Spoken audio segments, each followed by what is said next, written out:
মানুষ দুনিয়া ছেড়ে চলে যাবে এ কথাই ঠিক, আজ হোক আর কাল হোক। আল্লাহ রসুলকে জিজ্ঞাসা করা হয়েছিল সবচেয়ে বুদ্ধিমানকে, তা আল্লাহ রসুল উত্তরে বললেন যে মরণকে স্মরণ করতে পারে সেই বুদ্ধিমান। সবচেয়ে বুদ্ধিমানকে, এইটা উত্তর, যে মরণকে স্মরণ করতে পারে সেই বুদ্ধিমান। মরণ একদিন হবেই, আজ হোক আর কাল হোক।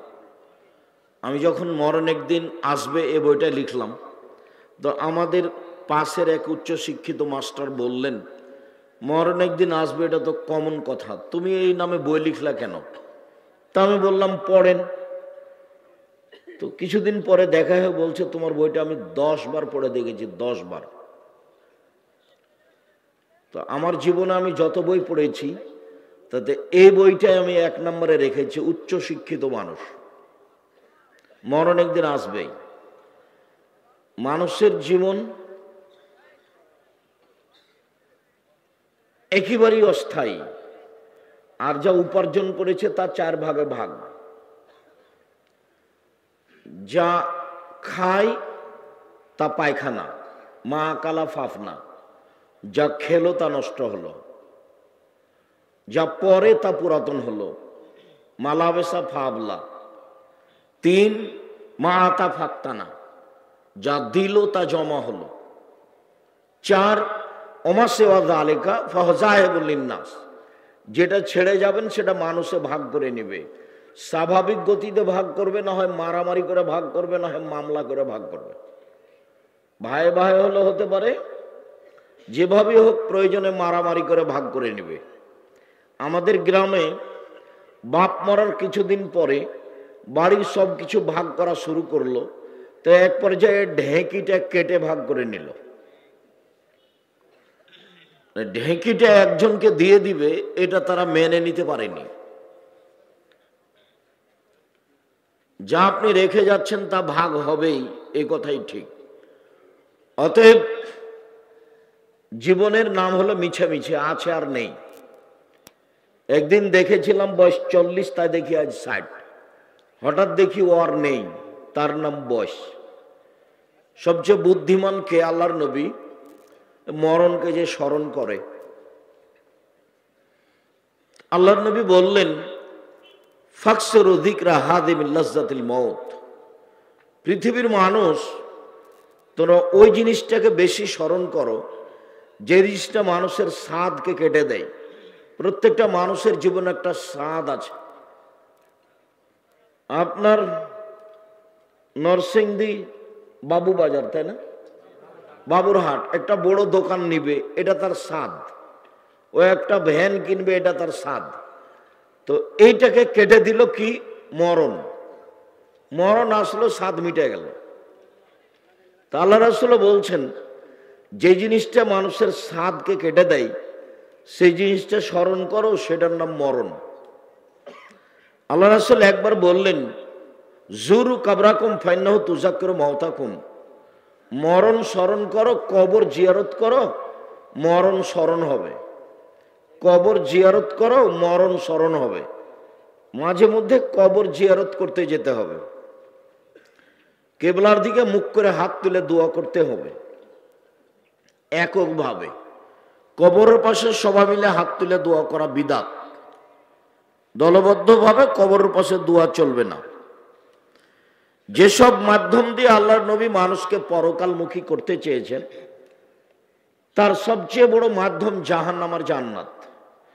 জাহান্নাম, জাহান্নামের পরিচয় মহান আল্লাহ বলেন, ফাম্মা মান খাফফাত মাওয়াজিনুহু, যার নেকির পাল্লা হালকা হবে, তার থাকার জায়গা হবে অতীব গভীর গহ্বর হাবিয়ে। অমাদ্রাকা মাহে মুহাম্মদ সাল্লাল্লাহু আলাইহি সাল্লাম, আপনি কি বলতে পারেন হাবিয়া নামক জাহান্নামটি কি? আপনার কি তার পরিচয় জানা আছে?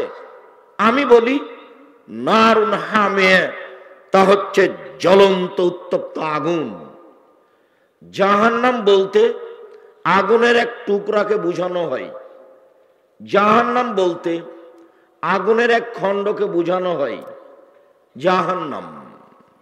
মহান আল্লাহ বলেন, কাল্লা লায়ুমবাদান্না ফিল হুতামা ওয়া মা আদরাকা মাল হুতামা নারুল্লাহিল মুকাদা।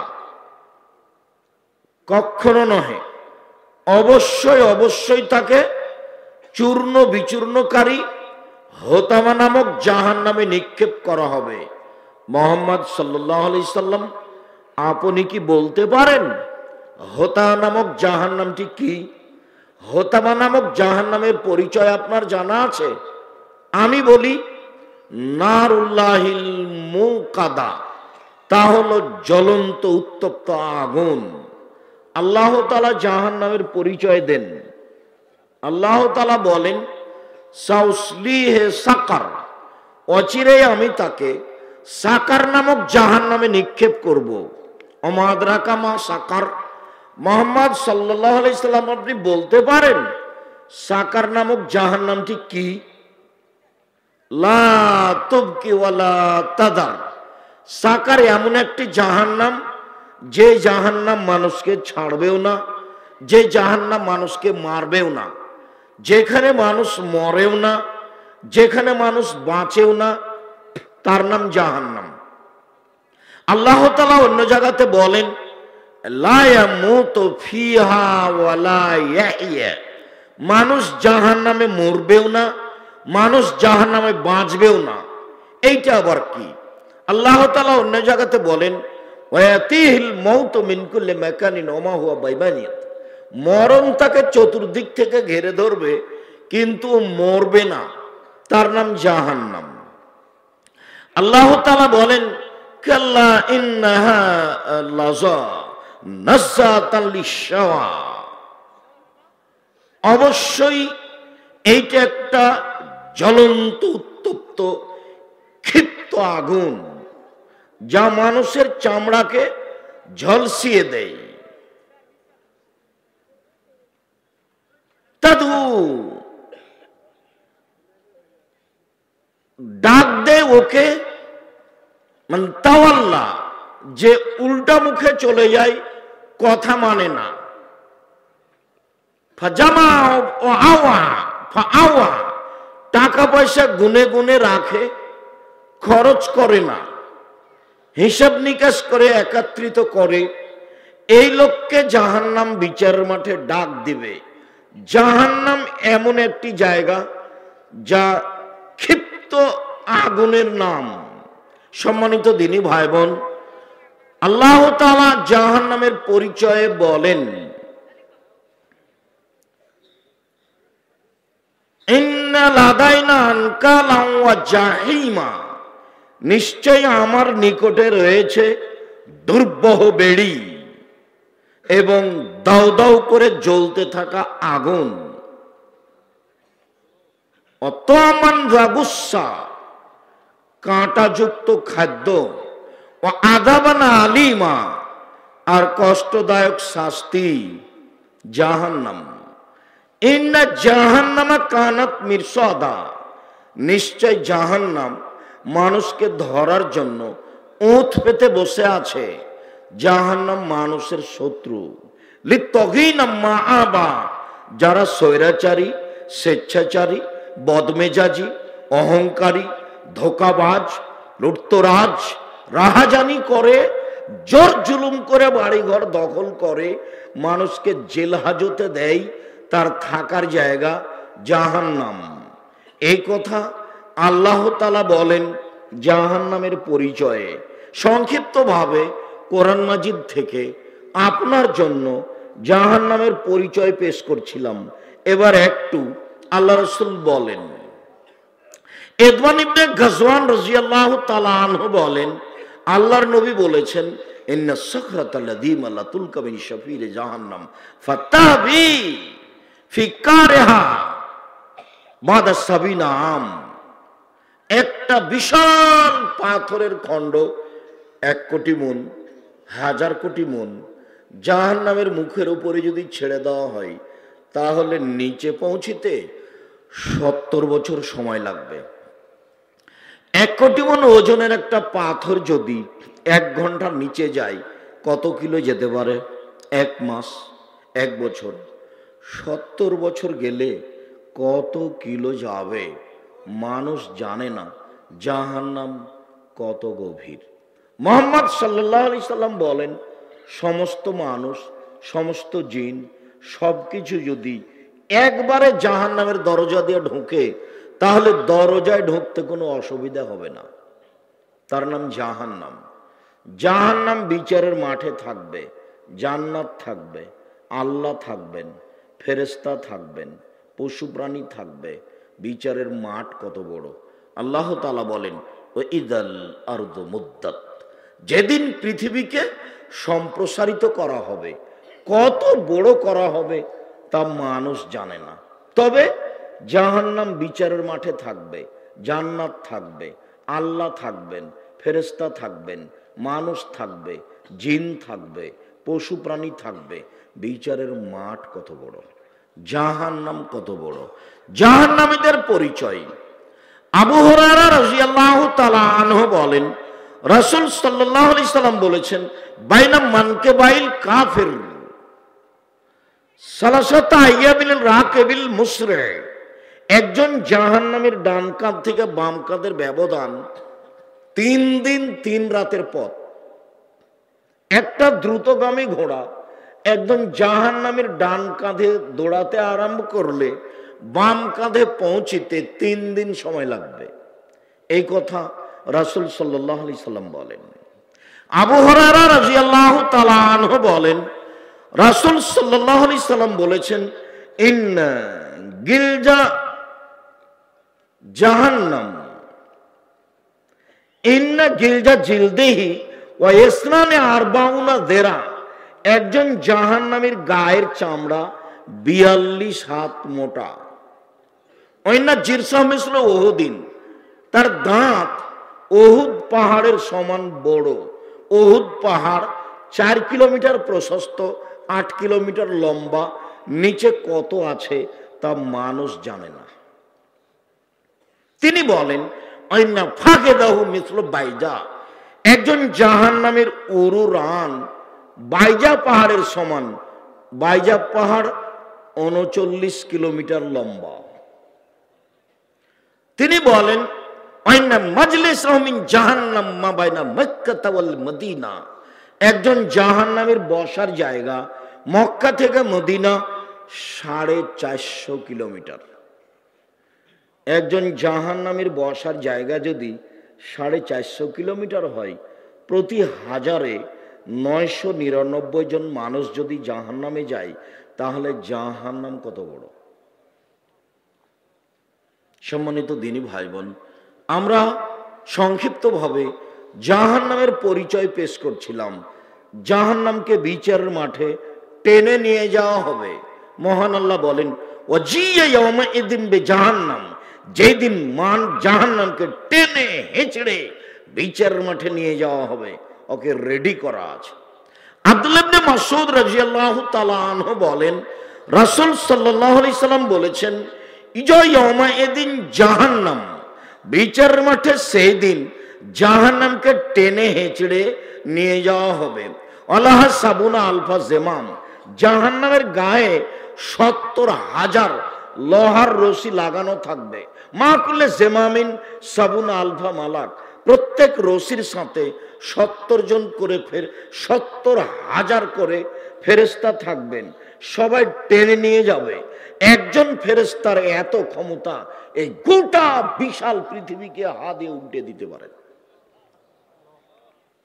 জাহান্নামকে কিভাবে টেনে নিয়ে যাওয়া হবে বিচারের মাঠে মর্মে বুখারী মুসলিমের হাদিসে বোঝা যায়, রাসূল সাল্লাল্লাহু আলাইহি সাল্লাম বলেন, জাহান্নামের গায়ে 70,000 লোহার রশি লাগানো থাকবে। এক একটা রশিতে 70,000 ফেরেশতা থাকবেন। তারা টেনে হেঁচড়ে বিচার মাঠে জাহান্নামকে নিয়ে যাবেন। এই কথা মুহাম্মদ সাল্লাল্লাহু আলাইহি সাল্লাম বলেন। বলছিলাম, জাহান্নাম কথা বলতে পারে, অবাক। মহান আল্লাহ বলেন, ইয়াউমা নাকুলু লি জাহান্নাম হালিম তালাত ফাতাকুলু হাল মিন মাজিদ, যেদিন আল্লাহ তাআলা জাহান্নামকে বলবেন, জাহান্নাম তুমি কি পূর্ণ? তখন জাহান্নাম বলবে, হালবি মাজিদ, আর কি কিছু আছে? এই যে কথা বলছে, যেদিন আল্লাহ তাআলা বলবেন ইয়াউমা নাকুলু লিজাহান্নাম, যেদিন আল্লাহ তাআলা জাহান্নামকে বলবেন হালিম তালাতে, তুমি কি পূর্ণ? তখন জাহান্নাম বলবে হালবি মাজিদ, আর কি কিছু আছে? এই যে জাহান্নাম কথা বলতে পারে। আবু মুসা আশআরী রাদিয়াল্লাহু তাআলা আনহু বলেন, রাসূল সাল্লাল্লাহু আলাইহি সাল্লাম বলেছেন, লাতাজুল ইলকা জাহান্নাম, জাহান্নামকে জাহান্নামে নিক্ষেপ করা হবে, জাহান্নামে মানুষকে দিতে থাকবে, আর জাহান্নাম বলবে হালবি মাজিদ, আর কি কিছু আছে? হালবি মাজিদ, আর কি কিছু আছে? ফায়াজাউ রাব্বুল ইজ্জাতে কাদামাহু ফিহা ফায়ানজাবি বাজুহা ইলা বাজিন ফাতাকুলু কাত কাত কাত। যখন জাহান্নাম বলবে আর কি কিছু আছে, তখন আল্লাহ তাআলা তার পাকে জাহান্নামে ঢুকিয়ে দিবেন। তখন জাহান্নামে কিছু অংশের মধ্যে ঢুকে একেবারে চাপা লেগে জমা হয়ে গিয়ে আঁটো হয়ে যাবে, আর বলবে যথেষ্ট যথেষ্ট যথেষ্ট। এই যে জাহান্নাম কথা বলতে পারে। বুখারী মুসলিমের হাদিস, জাহান্নাম কথা বলতে পারে। আবু হুরায়রা রাদিয়াল্লাহু তাআলা আনহু বলেন, রাসূল সাল্লাল্লাহু আলাইহি সাল্লাম বলেছেন, ফাস্তাকাতিন নারু ইলা রাব্বিহা, জাহান্নাম তার প্রতিপালকের কাছে অভিযোগ করলো। জাহান্নাম অভিযোগ করতে পারে। ফাকালাতিন নার, জাহান্নাম অভিযোগে বলল, রব্বি একুল বহুদিবাদান, আমার কিছু অংশকে ধরে খাচ্ছে। এদিকের আগুনকে ঝাপটা মেরে ধরে খাচ্ছে, এদিকের আগুনকে ঝাপটা মেরে ধরে খাচ্ছে। আমার ভিতরে শাস্তি খুব বেশি হয়ে গেছে, আমি একে বহন করতে পারছি না। তুমি কি আমার একটা কথা শুনবে? জাহান্নামের কিছু শাস্তিকে একটু লাঘব করে দিবে। এটা জাহান্নামের অভিযোগ। ফাস্তাকাতিন নার ইলা রাব্বিহা, জাহান্নাম তার প্রতিপালকের কাছে অভিযোগ করলো যে আমার কিছু অংশকে ধরে খাই, আপনি কি একটু আমার কথা শুনবেন? আল্লাহ তাআলা বললেন, ফাওয়াজানা বিনাফসাইনে, জাহান্নামের অভিযোগ মেনে নেওয়া হলো। আল্লাহ বললেন, ঠিক আছে জাহান্নাম, তোমার অভিযোগ আমি মেনে নিলাম। তোমাকে শ্বাস ছাড়া এবং শ্বাস নেওয়ার অনুমতি দেওয়া হলো। তুমি ঠান্ডা এলাকা থেকে একবার শ্বাস ছাড়বে, পৃথিবী 6 মাস গরম থাকবে, ঠান্ডা থাকবে। আর গরম এলাকা থেকে একবার শ্বাস ছাড়বে, তাহলে পৃথিবী 6 মাস গরম থাকবে। শ্বাস পৃথিবীর যেখানে যেমন আসে তেমন এলাকা ঠান্ডা হয়, কোনো এলাকায় কম ঠান্ডা, কোনো এলাকায় বেশি ঠান্ডা। আবার এমনটা হতে পারে, যখন শ্বাস নেয় তখন পৃথিবী ঠান্ডা হয়, আর যখন শ্বাস ছাড়ে তখন পৃথিবী গরম হয়। শ্বাস যে এলাকায় যেমন পৌঁছে তেমন ঠান্ডা বেশি হয় কম হয়, তেমন গরম কম হয় বেশি হয়, এমনটাই হতে পারে। হাদিস বুখারী মুসলিম। তবে জাহান্নামের অভিযোগ আল্লাহ তাআলা মেনে নিয়েছেন মর্মে বুখারী মুসলিমের হাদিসের রয়েছে। আবু হুরায়রা রাদিয়াল্লাহু তাআলা আনহু বলেন, রাসূল সাল্লাল্লাহু আলাইহি সাল্লাম বলেছেন, তাহাজ্জাতিন নার আল জান্নাহ ওয়ান নার, জাহান্নাম এবং জান্নাত বিচারের মাঠে আল্লাহর কাছে হইচই লাগিয়ে দিবে, তর্ক লাগিয়ে দিবে। জাহান্নাম বলবে, উসিরতু বিল মুতাজাব্বিরিনা মুতাকাব্বির, আমার ভিতরে স্বৈরাচারী, স্বেচ্ছাচারী, বদমেজাজি, অহংকারী কেন? আমার ভিতরে জালেম, যারা দাঙ্গাবাজ, যারা জুলুমবাজ, যারা ক্ষমতা দেখিয়ে মানুষের জমি জায়গা দখল করেছে, তারা আজকে আমার ভিতরে কেন? এটা জাহান্নামের অভিযোগ। জাহান্নাম বলবে, উসিরতু বিল মুতাজাব্বিরিনা ওয়াল মুতাকাব্বিরিন, অহংকারী, স্বৈরাচারী, বদমেজাজি, ক্ষমতা ধরেরা আমার ভিতরে কেন? তখন আল্লাহ তাআলা বলবে, জাহান্নাম ইন্নামা আনতি আযাবি, তুমি আমার শাস্তি। জাহান্নাম তুমি আমার গজব, জাহান্নাম তুমি আমার শাস্তি। ওয়াদেব বেকেমান আশাও মিনে বাদি, তোমাকে দিয়ে আমার যার ইচ্ছা তাকে শাস্তি দিব, আমার বান্দার যাকে ইচ্ছে তোমাকে দিয়ে শাস্তি দিব জাহান্নাম। এই জন্য আমি তোমার ভিতরে স্বৈরাচারী বদমেজাজিদের দিয়েছি। জান্নাত বলবে, আল্লাহ আমার ভিতরে এত দুর্বল অসহায় মানুষ কেন? তখন আল্লাহ তাআলা বলবেন, জান্নাত ইন্নামা আনতি রাহমাতি, জান্নাত তুমি আমার দয়া, জান্নাত তুমি আমার দয়া। আর হামো বেকে মানা সমিনে বাদি, আমার বান্দার যাকে ইচ্ছে তোমাকে দিয়ে দয়া করব। ইন্না লিল্লাহি মিয়া রাহমা, আল্লাহর নিকটে ছিল 100টি দয়া। তোমরা দাঁড়িয়ে কেন? এই ছেলে দাঁড়িয়ে কেন ওখানে? তোমরাই কি পাহারা দিচ্ছ, ঢং দেখাচ্ছ? এই ছেলে নাসিম দরজা ওই যে ওখানে দাঁড়িয়ে আছে, তোমরাই কি নাকি পাহারা দিচ্ছ? যারা তারা নাকি? আপনার তো একটা শরম থাকা দরকার। আমি আব্দুর রাজ্জাক বিন ইউসুফ কথা বলছি, আপনাকে তো আমি অনেক ভালোবাসি।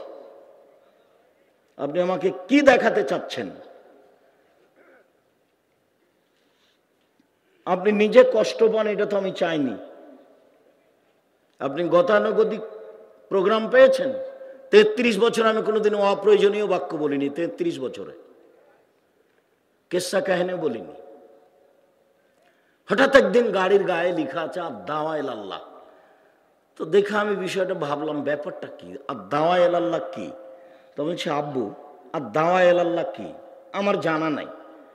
বলছে, আব্বু লন্ডন, এইসব ইউরোপ, ওই আপনার ফ্রান্স, ইটালি এসব ঘুরে এসে দেখলাম জোরা আসলে বুদ্ধিবিদ্যা বিক্রি করে খায়, জ্ঞান বিক্রি করে খায়।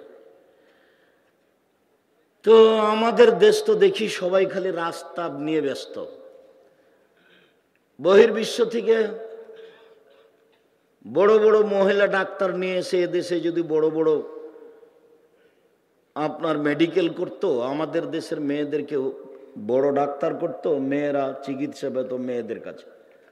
বহির্বিশ্ব থেকে বড় বড় ডাক্তার নিয়ে এসে যদি এদেশে মেডিকেল খুলে বড় বড় ডাক্তার করতো, তো অসহায় মানুষেরা চিকিৎসা পেত। লক্ষ লক্ষ মানুষ ইন্ডিয়া যায় চিকিৎসা নিতে, সিঙ্গাপুর যায়। আবার দেখি আরব দেশগুলি শুধু খালি বিনোদন নিয়ে ব্যস্ত। খেলবে ব্রাজিলের লোক আর খেলা হবে কাতারে। অবাক কথা। তো ঘুরে ঘুরে দেখলাম যে সবকিছু ওদের, আর আমরা আছি ওদের মাঠে। তো সূচনায় যাই। আপনাকে তো দেখছি 30-32 বছর থেকে বক্তব্য দিচ্ছেন, ফলাফল মাঠে আমি দেখেছি। তাতে আমি মনে করছি যে এরকম প্রোগ্রামের সাথে আমি একমত নই।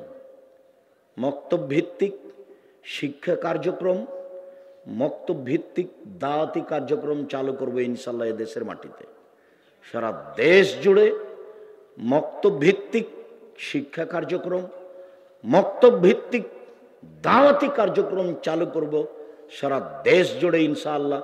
সেই প্রোগ্রামেই এর নাম দিয়েছি আদ-দাওয়া ইলাল্লাহ। মক্তব ভিত্তিক শিক্ষা কার্যক্রম, দাওয়াতি কার্যক্রম। দেখি বই ছাপিয়েছে, সিলেবাস তৈরি করেছে, সব কিছু রেডি করে প্রায় 300-র অধিক মক্তব্য চালু হয়ে গেছে। তা আমি বললাম, আব্বু জামিয়া সালাফের এটা একটা বিশাল শাখা, আমার মনে বড় স্বাদ এই দেশের মাটিতে আমি উন্নত মানের প্রতিষ্ঠান গড়বই গড়ব ইনশাআল্লাহ। আমার মনে বড় স্বাদ এই দেশের মাটিতে উন্নত মানের প্রতিষ্ঠান গড়বই গড়ব ইনশাআল্লাহ, যেখানে ছেলে মেয়ে বাংলা, ইংরেজি, আরবি উন্নত মানের শিক্ষা অর্জন করে জাতির অন্যায়ের বিরুদ্ধে লড়বে, মুখে কলমে মিডিয়ায় লড়বে ইনশাআল্লাহ। এই যে মুখে বলছি, সামনে শত মিডিয়া কলম সাথে আছে, জীবন বাজি রেখে চেষ্টা চালিয়ে যাচ্ছে। সেটাই বাংলাদেশের সর্ববৃহৎ শিক্ষা মানে সর্বোচ্চ প্রতিষ্ঠান জামিয়া সালাফিয়া, শিরক মুক্ত প্রতিষ্ঠান জামিয়া সালাফিয়া, বিদাত মুক্ত প্রতিষ্ঠান জামিয়া সালাফিয়া, হিংসা মুক্ত প্রতিষ্ঠান জামিয়া সালাফিয়া, দল মুক্ত প্রতিষ্ঠান জামিয়া সালাফিয়া, সংগঠন মুক্ত প্রতিষ্ঠান জামিয়া সালাফিয়া। বাংলাদেশের সর্ববৃহৎ প্রতিষ্ঠান জামিয়া সালাফ।